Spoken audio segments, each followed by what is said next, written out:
Today, we're going to start our pinch pots. The first day, day one, we'll be preparing our workspace and pinching a hemispherical bowl, sort of like this one here.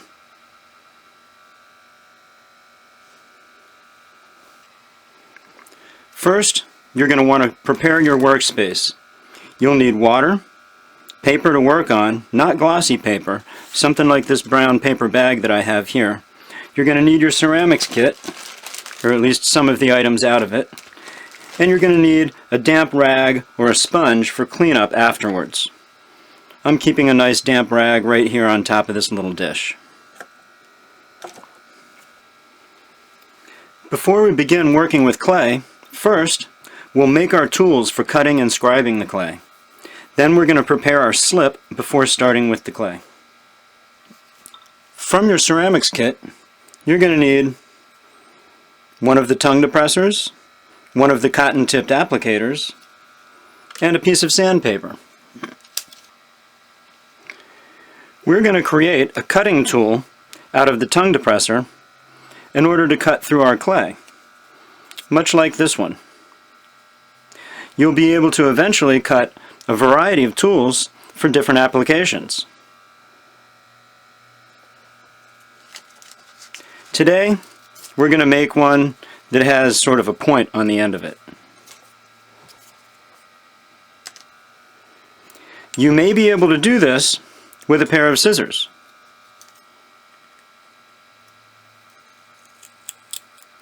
If you have good sharp scissors, it's not too hard to cut through the wood to create a nice pointed piece.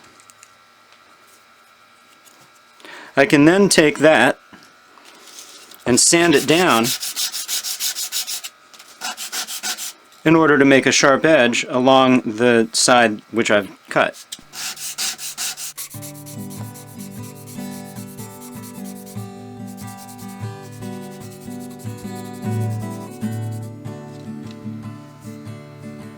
You can get a nice sharp edge here, sort of like a knife.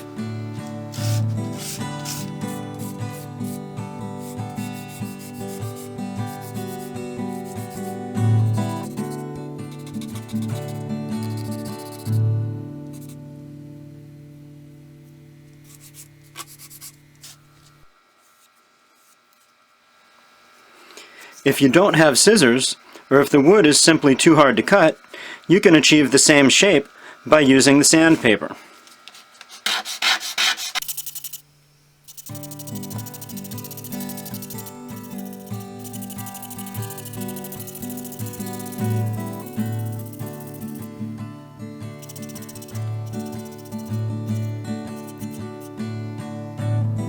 And then you can sharpen the edge of it.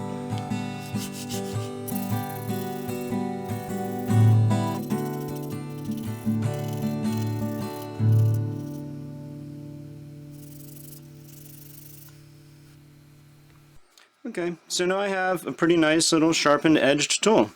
And you're going to be needing this as we work with clay in different, at different times to cut and shape the clay.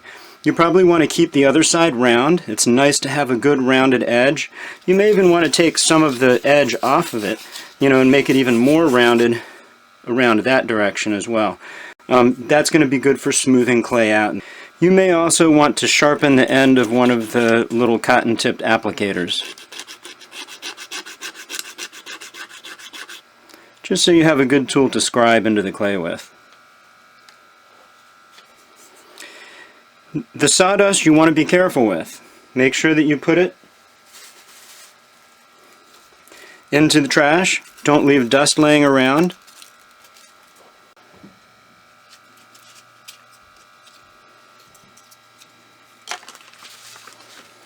Clean up your sawdust.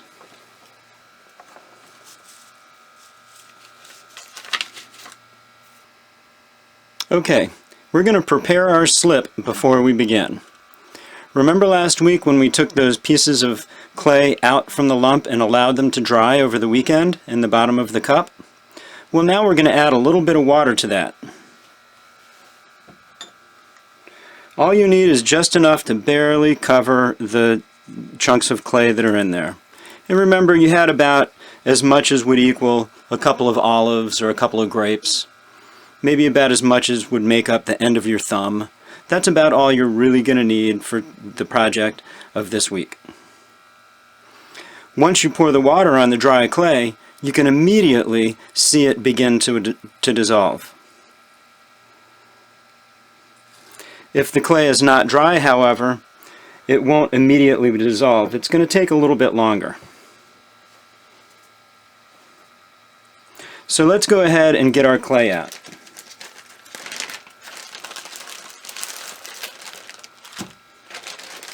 You're going to want to take the clay out of the bag. And we're going to be using about 1/3 of your 1-pound lump of clay.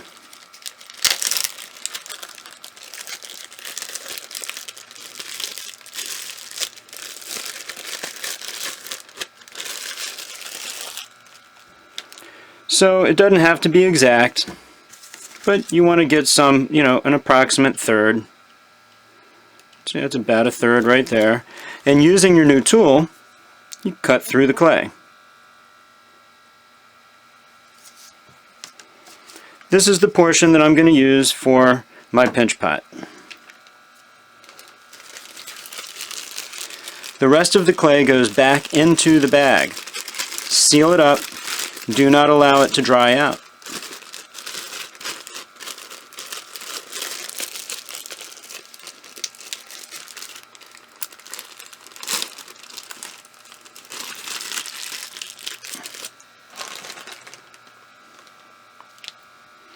Now we want to make this into a ball of clay.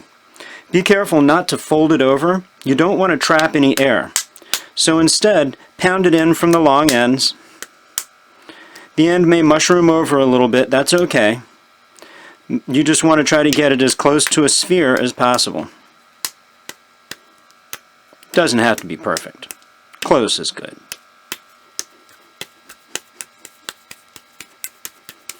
If there's cracks or areas that you need to smooth out, you can just do that with your thumb or fingers. Just sort of wipe across those areas and you can sort of bring the clay together.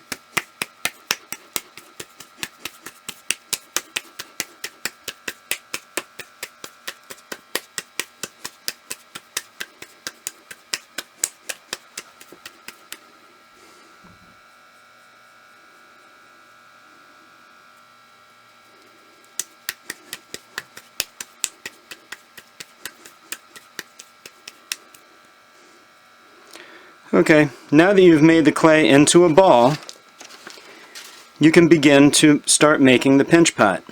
And what you want to do is hold the ball of clay with your fingers and using your thumbs make a small indent in the top edge of it, while at the same time rotating it.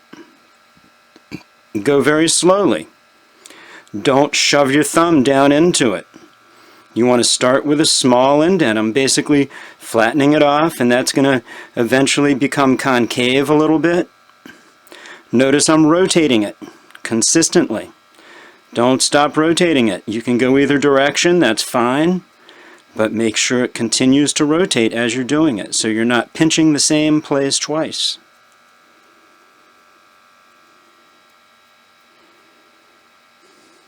If you start to see any cracks on the rim, you can smooth them off with your finger. If the clay is beginning to dry out, you can use a little bit of your water, moisten your fingers, and then touch the clay, and you can start to sort of wipe across the dry areas. You don't have to. If it's moist and it's not cracking, then don't add water. You can easily add too much water. Keep going back to your rim, make sure it's not cracking. You can sort of like smooth over areas that look like there's, they have cracks or whatever. Take your time. Be slow about it. Try to go for even thickness on the whole thing. Don't have any thin spots and thick spots. If you feel a spot that's thin, do not pinch. Feel for the thick spots. Pinch the thick spots. until the thick spots aren't thick anymore. Don't pinch the thin ones, you're just going to make them thinner. Okay? You want to keep it even consistency throughout the entire piece. You can also use sort of a swiping motion with your thumbs and your fingers. You can swipe across the clay. By doing this, I can stretch it a little bit, and I can do things like move the clay from one area into another. If I feel that there's more clay in one spot and I want to get it to another, if I swipe over and over and over, I start moving the clay in that direction. Even thickness.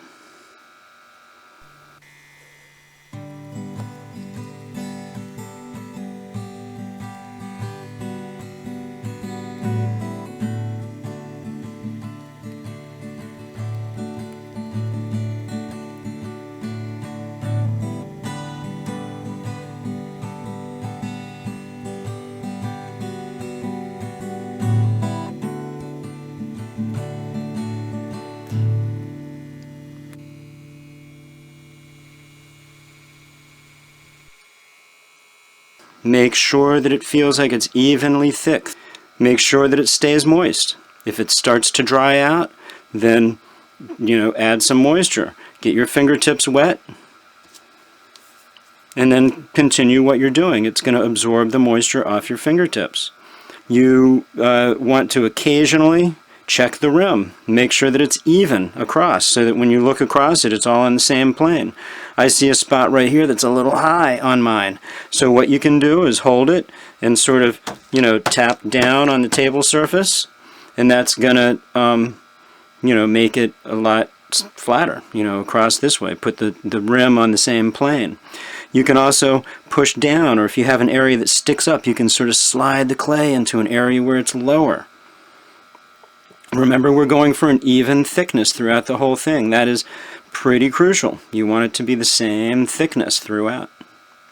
I usually try to go for the thickness of a pencil.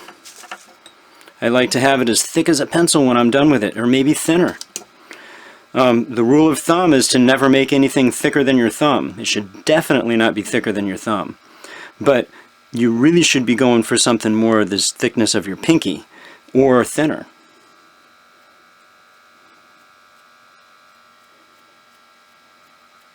So pinching and sliding. Every time that I pinch it, I displace the clay. It goes away from where I'm pinching it, so it actually gets bigger. It starts to grow as it gets thinner. And we're trying to keep it hemispherical. Trying to make a hemispherical pot here. I'm not working on the table. Notice the whole time I've been working in my hands above the surface. If you work on the surface, you're going to end up with a flat bottom. And you're going to end up with a thick spot usually where the transition is. You want to make sure that doesn't happen. You're working in your hand. This sort of the natural shape of your hand when it's cupped. And think about also the shape of my hands together.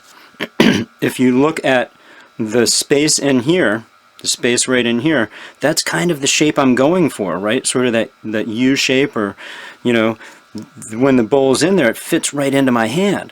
Notice my knuckles are almost touching on my thumbs, my thumb knuckles, almost touching. That's because I'm trying to keep it so that it curves upward. If I held my hands like this, I'd be making a saucer or some sort of a plate or something. So you're holding your hands like this. We're trying to make a hemispherical shape.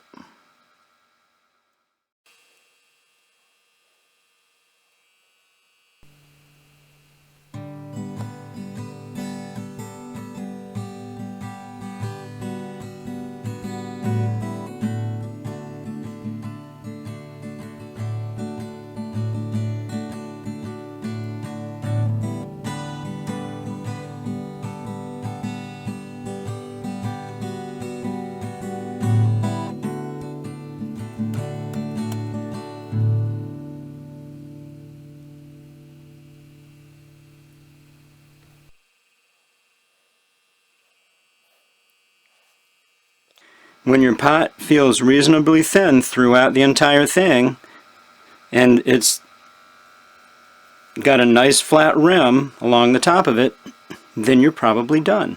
Now mine here is about as thick as a pencil. Actually, it's a little thinner than a pencil. And I've got, the inside is nice and smooth. The outside is very, like, dome shaped like this. The inside is very, concave. The outside is convex. That's what you're trying to do. So this would pretty much conclude what we're trying to do for day one. Notice by now the dry clay that I've added water to is already dissolved pretty much into what we would call good slip. This we're going to hang on to until day two. Do not allow your pot to dry out. Put it in a plastic bag. You can use the plastic bag that your kit came in. Just remove the other stuff. Okay, set it aside with the bag of clay and place your new pinch pot down inside there. Sometimes it's a good idea to keep it upside down. It actually rests better that way because it's more like a dome. It supports itself better. Try to squeeze most of the air out if you can. I like to tuck the bag under so it stays sealed good. And you can leave it like that. Make sure that you store this in a place where it's not going to get crushed. It's in a good spot. It's not going to dry out because it's inside the bag. But you want this to be pretty much as it is the next day when we work on it. Be sure to clean your workspace. Use a wet rag or a paper towel or a sponge to wipe down surfaces and tools when you are done. If you are in a common area of your house, in a kitchen or in a dining room table or using the coffee table, be sure to be especially clean so that you don't have to leave a mess for others. Remove the paper that you were using. If there's any dust, put it in a proper receptacle. I'm saving my paper bag so I can use it again. And be sure to wipe the surfaces of anything that's underneath where you were working, because it's likely that some dust did escape.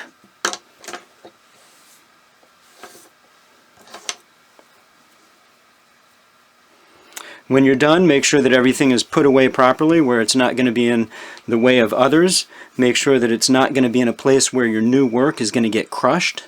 Everything should be in a very safe spot when you're not working on it.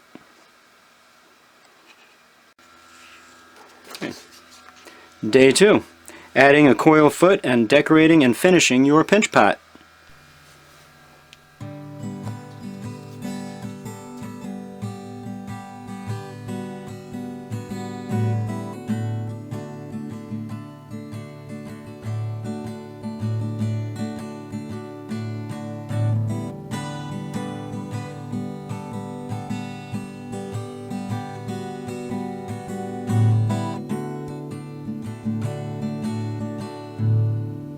Your pinch pot should still be moist. It was kept in a plastic bag. If there's little crumbs of clay, you might be able to just sort of wipe them in or wipe them off. Just make sure everything looks good.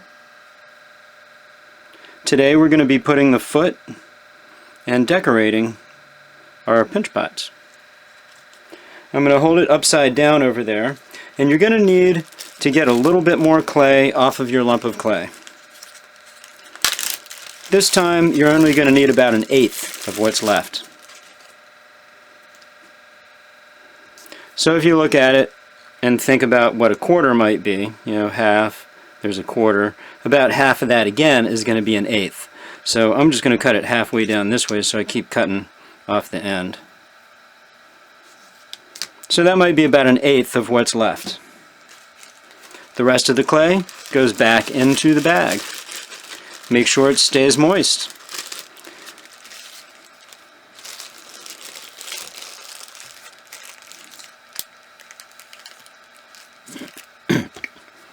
This portion we're going to make into a coil. Now a coil of clay is essentially a long rope-like or snake-like piece of clay. You can start by just sort of, shaping it in your fingers until it's a long, narrow, almost cylindrical shape.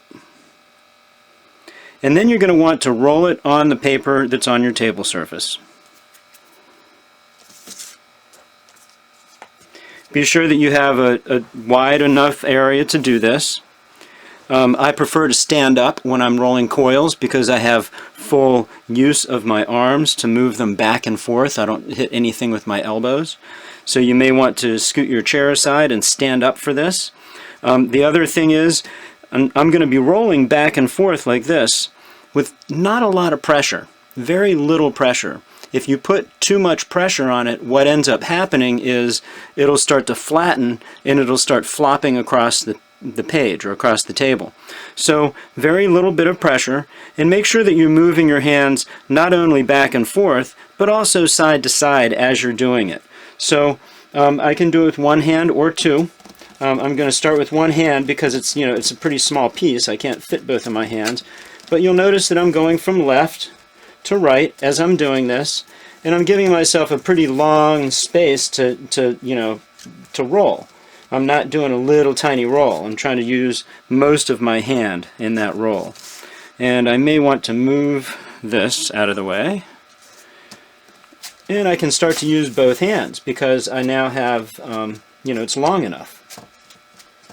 My paper is moving. But you do want to make sure that you're rolling every portion of it. Okay, so you can see that my hand is moving from left to right as I'm doing it, or from right to left. Either way, it's going back and forth. I'm not rolling in the same spot over and over again, so I can get a more even coil that way. So I'm only going to need about half of this coil probably. The rest of it I'll end up putting back in the bag. But what I'm trying to do is to make a foot on the bottom of our piece. Okay, so here's a finished one. This one has glaze on it. It's been fired. It was decorated with a pen tip. Sort of like this, and then that was indented over and over again to give it that texture. But you'll notice it has a ring on the bottom. It's this ring that it actually sits on. Most things have some sort of a foot ring on the bottom of them. Wine bottles, bowls, coffee cups, they're all going to have some sort of a foot ring. This little thing has a foot ring as well. You can see it's basically a ring made out of, in this case, a slab. We're going to be making a coiled foot ring here, very similar to this one. Here's one that I made a little bit earlier. And you can see it has this little ring on the bottom. That's where it actually sits. This is the profile of it. And this one has some scribed decoration and some pressed decoration into it. So we want to make this into a ring that would be appropriately sized to fit on the bottom of this little, hemispherical bowl. So what you can do is take that ring and coil it around onto itself until you have a piece that you think is about the right size to fit on the bottom of your bowl. So I've got it sort of, coiled like a spring right now. And what I'm going to do is just basically cut through both layers, and then what I'll have is a ring that's the right size. So I'm just cutting through both, okay? And then I'm just going to remove the end, okay, remove that end, and remove that end, and what I'm left with is the middle of that, piece. And that should be the same size that it was when I sized it up. So it's going to go on just like that. Now we're going to be using the slip that we created yesterday. So remember that little white cup with the dissolved clay down inside of it? Well, that's our slip down in there. That's sort of like glue, and it's going to help us be able to connect these pieces and have it stay together. First, we're going to do what's called scoring and slipping. Score and slip. Scoring is scratching. So I'm going to scratch the end of this where I want it to connect. You can use your new tool.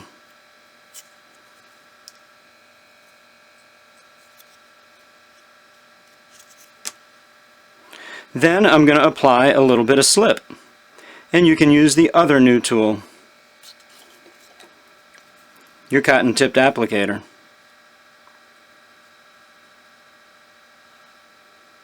A little bit of slip on that side and a little bit of slip on that side. We really don't need much.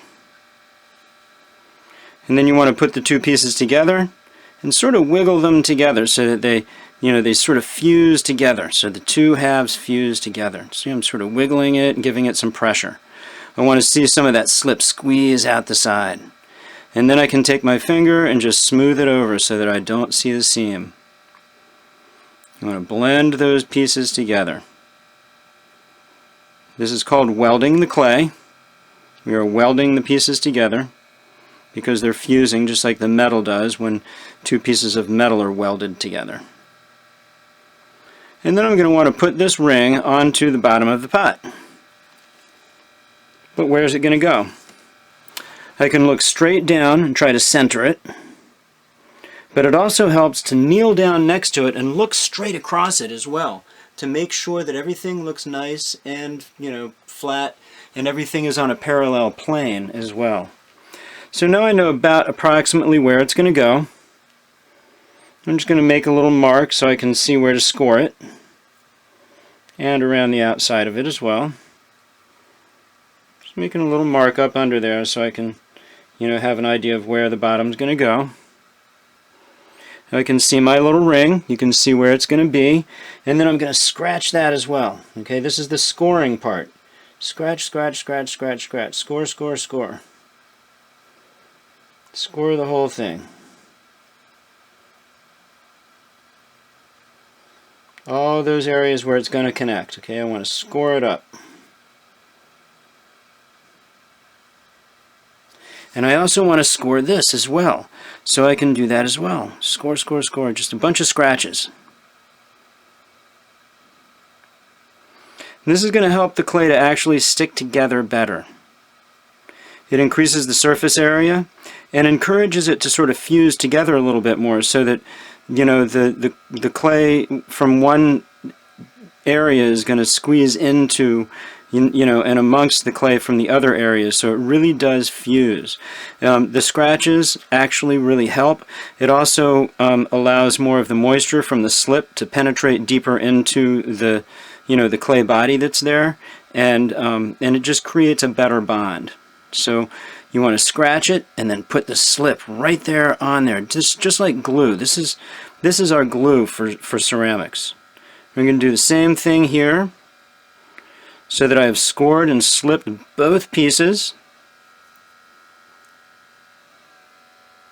And then you want to go ahead and attach it. Alright, so I'm just going to put it on there and rotate it a little bit, give it a little twist, make it go together really well. I want the clay to kind of fuse together. I'm not crushing it though. Okay, be careful because this thing is fragile. You just made it. It's still soft. You want to be very, very careful with it.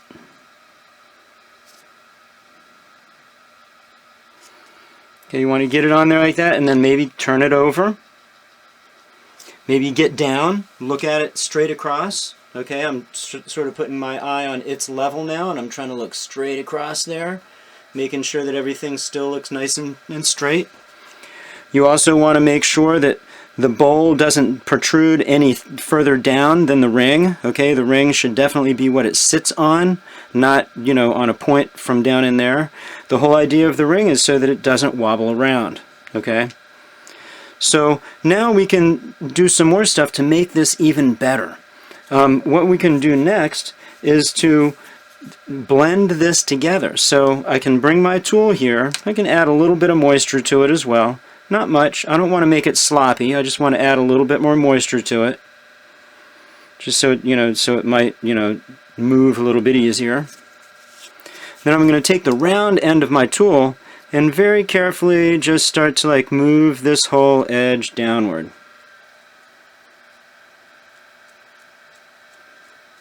Okay, and I'm not pulling the whole thing down.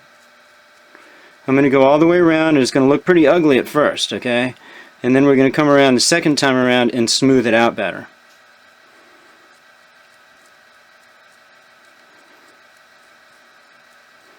Blending this together so that we don't really see the seam between the foot ring that we just put on there and the bowl. You've got to be very careful because everything is really, fragile. It's going to be really soft. It's going to, things are going to move very easily. So you want to be extremely careful with it at this point in time.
Okay, so now I've got the basic pot pretty much done. I've got my foot ring on there. It looks like it's like pretty even thickness throughout. It's starting to stiffen up just a little bit more than it was yesterday, just because I've had it out. It's been in my warm hands. There's been some drying going on. But at this point in time, we're ready to start decorating it. These leftover pieces of coil, I'm going to put them back in the bag with the clay so it stays nice and moist.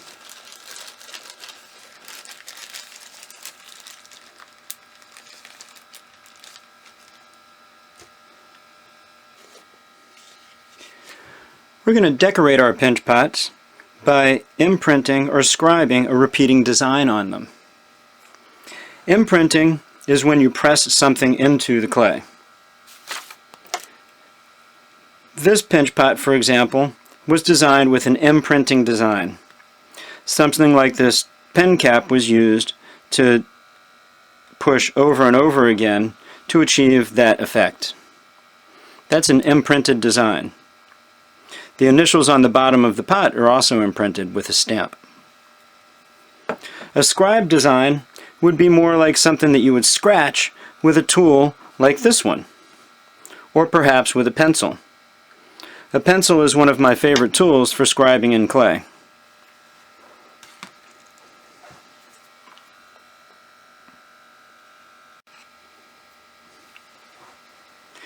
This pinch pot, which I made earlier, has both imprinted and scribe designs on it.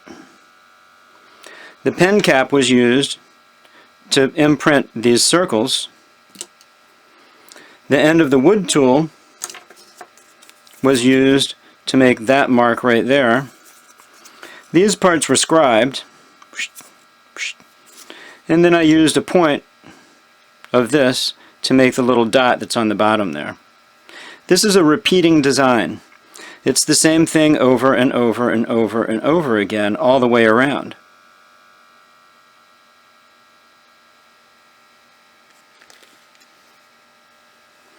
This pot is also a repeating design. It's a little bit more random, but it's the same thing all over, all the way around. It gives the pot unity. We don't decorate the inside because you want to remain the inside to be nice and smooth so that it can be easily cleaned.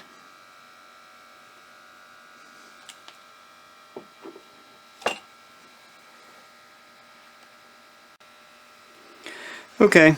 For this pinch pot, I think I'm going to do a design that's going to incorporate both imprinting and scribing. I'm going to use these 3 pencils here. We'll use the eraser of this pencil make a few just impressions like that. See how I got that there?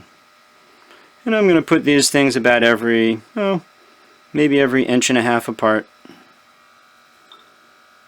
And try to go all the way around like that. Keeping it consistent.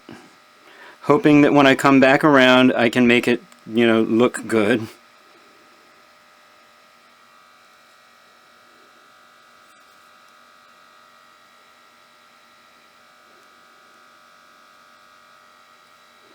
Okay, so I've got a bunch of these little just dots. My next thing is going to be to use this pencil. I'm going to put some petals on these things.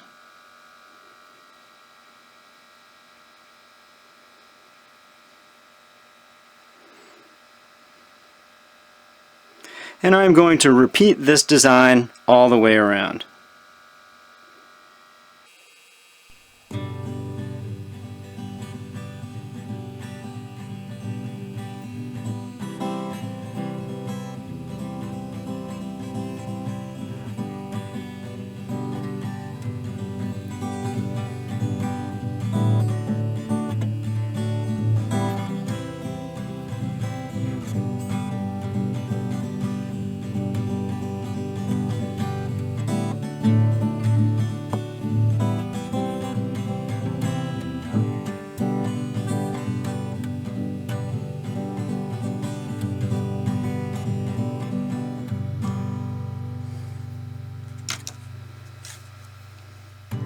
Now I'm going to scribe some on it. I'm going to make it look like they're a vine, like these things are growing off of a vine.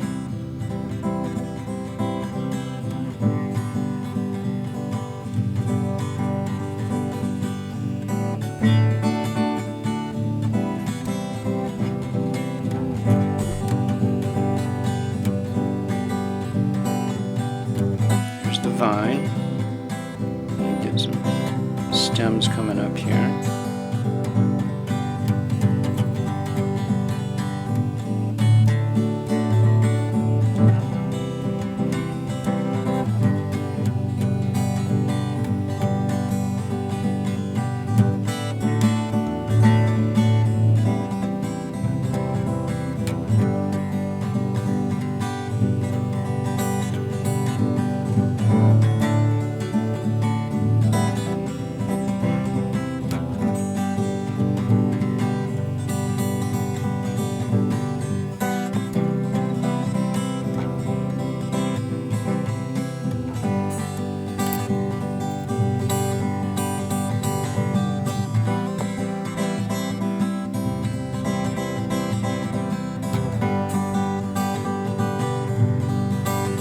Make sure you get your initials and period number on the bottom. This is important, so I know who did it.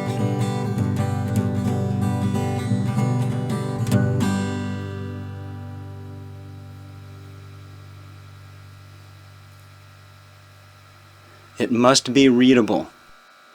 If you can't do it the first time, wipe it out and try again until it looks good. That's very important.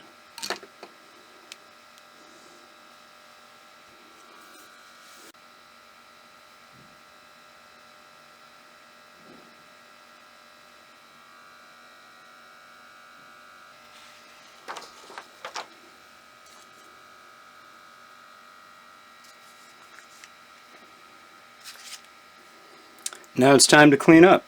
You want to wipe your tools and surfaces with a wet rag. Make sure there's no dust left behind.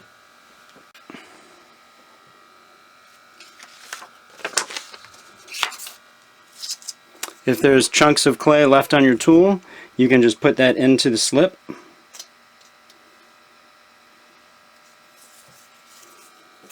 Wipe things down, make sure that there's no dust remaining on anything. It's important to keep a clean work area. If you have dust on your paper, you should dump that into a trash can if it's got anything other than just clay in there. If it's just clay, you can take the little pieces and just add it to your slip. But if there's other things on there that are not clay, then you should put it in the trash can. I'm saving my paper to use that again, and wiping down my work area. This is extremely important if you're sharing space with anyone else. If you're in a common area and you're working with clay, you want to be very careful not to leave a mess for anyone else.